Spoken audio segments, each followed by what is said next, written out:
10h. Radio Côte d'Ivoire, le bulletin d'info. Nadège Kofi. Bonjour à tous et merci de vous informer sur Radio Côte d'Ivoire. Le PDCI souhaite aller aux futures élections locales en RHDP en tant que groupement de partis politiques et non en RHDP, parti unifié. Sinon, le Parti démocratique de Côte d'Ivoire se réserve le droit d'aller seul à ces échéances électorales. Annonce faite hier par le secrétaire exécutif du parti lors d'une conférence de presse. Au cours de son allocution, Maurice Kakogikawi a livré une liste de personnalités exclues du parti. Il s'agit entre autres de Kobeno Kwasi Adjoumani, Bernard Koutoua Ewi, Pauline Dao, Michel Benoît Kofi, Félix Anoblé, Adolphe Konansaraka, Noël Yao et Amédée Kwaku. Vous suivez le bulletin d'information sur Radio Côte d'Ivoire. Un deuxième plan d'urgence est nécessaire pour la desserte totale en eau potable de la ville de Bouaké et ses environs. C'est le constat fait par le nouveau ministre de l'Hydraulique. Tchagba Bogu-Laurent était dans la région du Béquet. Il est allé s'enquérir de l'état d'avancement des travaux de réalisation d'infrastructures hydrauliques à Bouaké et à Béoumi. Toujours à Bouaké, le nouveau commissariat de Broukro a été inauguré par le ministre de l'Intérieur et de la sécurité. C'est un bâtiment construit par la municipalité et équipé entièrement par l'État de Côte d'Ivoire. Coût global des travaux, 45 millions de francs CFA. Il comprend 5 bureaux, 2 cellules, une salle d'attente et une armurerie. Pour le maire, cette politique de proximité vient pour favoriser des relations qualitatives entre l'institution et la politique. Djibo Youssouf Nicolas. Bouaké, qui doit relever le challenge de la baisse de son ministre de la Sécurité, ne pouvait rester les bras croisés. C'est pourquoi, soucieuse de jouer sa partition dans cette dynamique, notre équipe municipale s'est alors engagée dans un vaste programme relatif à la construction de nouveaux commissariats de police, beaucoup plus près des concitoyens, à la réhabilitation de l'existant, qui ajoute la dotation régulière de forces de sécurité en carburant pour accroître leur mobilité. Cette politique de proximité a surtout pour but d'accroître la force opérationnelle de notre police en vue de prendre le pas sur les nouvelles formes de délinquance et favoriser enfin des relations qualitatives entre l'institution sécuritaire et les populations. L'opération d'affectation en ligne des élèves en classe de 6e s'achève dans quelques jours, précisément le jeudi 26 juillet prochain. Une opération qui a du succès. Plusieurs établissements affichent complet. Le sujet était au centre du magazine Les Salons de Radio Côte d'Ivoire hier. Une aubaine pour les parents d'élèves, surtout ceux de la Draine Abidjan 1, où se tient le projet pilote. Conan Anne-Cécile est toute heureuse d'avoir réussi à affecter son fils en 6e à elle-même. On a demandé le matricule, la date de naissance de l'enfant. Nous avions rentré.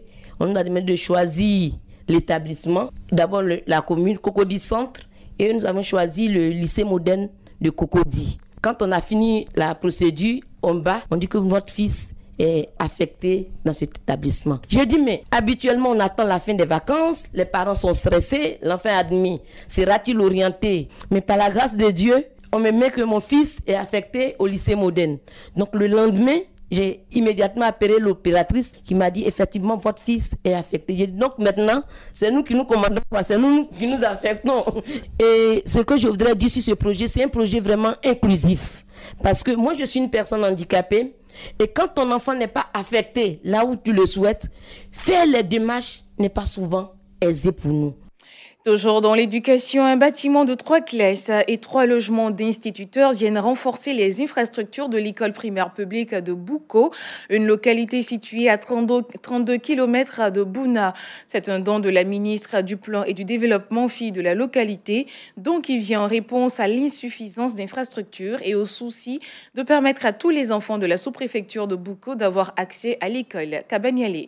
Les parents ont montré vraiment beaucoup d'engouement à envoyer leurs enfants à l'école. Donc il était normal que lorsque nous faisons un clin d'œil vis-à-vis de la population, ce soit la question de l'éducation qui est une question centrale. Le savoir étant le précurseur du développement. Aujourd'hui, le taux de scolarisation des filles est encore en dessus de celui des hommes, même si ça s'est relevé. Il faut que tous les enfants aillent à l'école, y compris les filles. Au regard donc des résultats scolaires de notre région, on a également appelé les parents à veiller à ce que les enfants non seulement aillent à l'école, mais qu'il y ait un suivi pour que les enfants étudient et qu'ils fassent des efforts pour être au devant, pour que le Bonkani soit à la hauteur de toutes les régions de Côte d'Ivoire. Le CIDD, le Centre international pour le développement du droit, a célébré ses 25 années d'existence.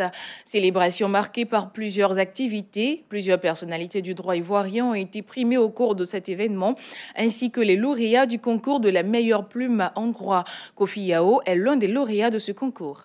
À l'issue du concours, la plus belle plume de droit organisée par le Centre ivoirien pour le développement du droit CIDD à l'occasion de leur 25e anniversaire. Le concours a été lancé, j'ai concouru sur le thème le juge, les faits et les émotions. Parce que c'est un sujet qui nous a amené à faire un peu le tour. Parce que le juge reste un homme, il a apprécié des faits, mais il a également ses émotions.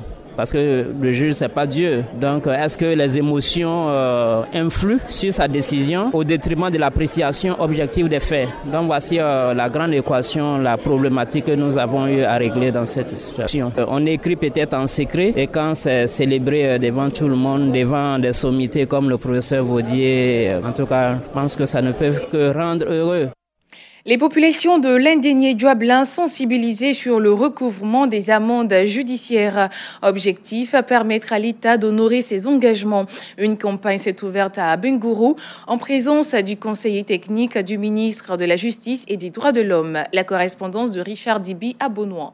En Côte d'Ivoire, sur la période de 2012 à 2016, seulement 131 474 000 francs CFA ont été recouvrés au titre des annexes judiciaires. Au plan régional, à Bengourou, sur 445 pièces d'exécution, seules 12 ont été exécutées, soit un taux d'exécution de 2%. Véritable souci qui pèse négativement sur les caisses de l'État et du coup, le plan national de développement PND prend du plomb dans l'aile.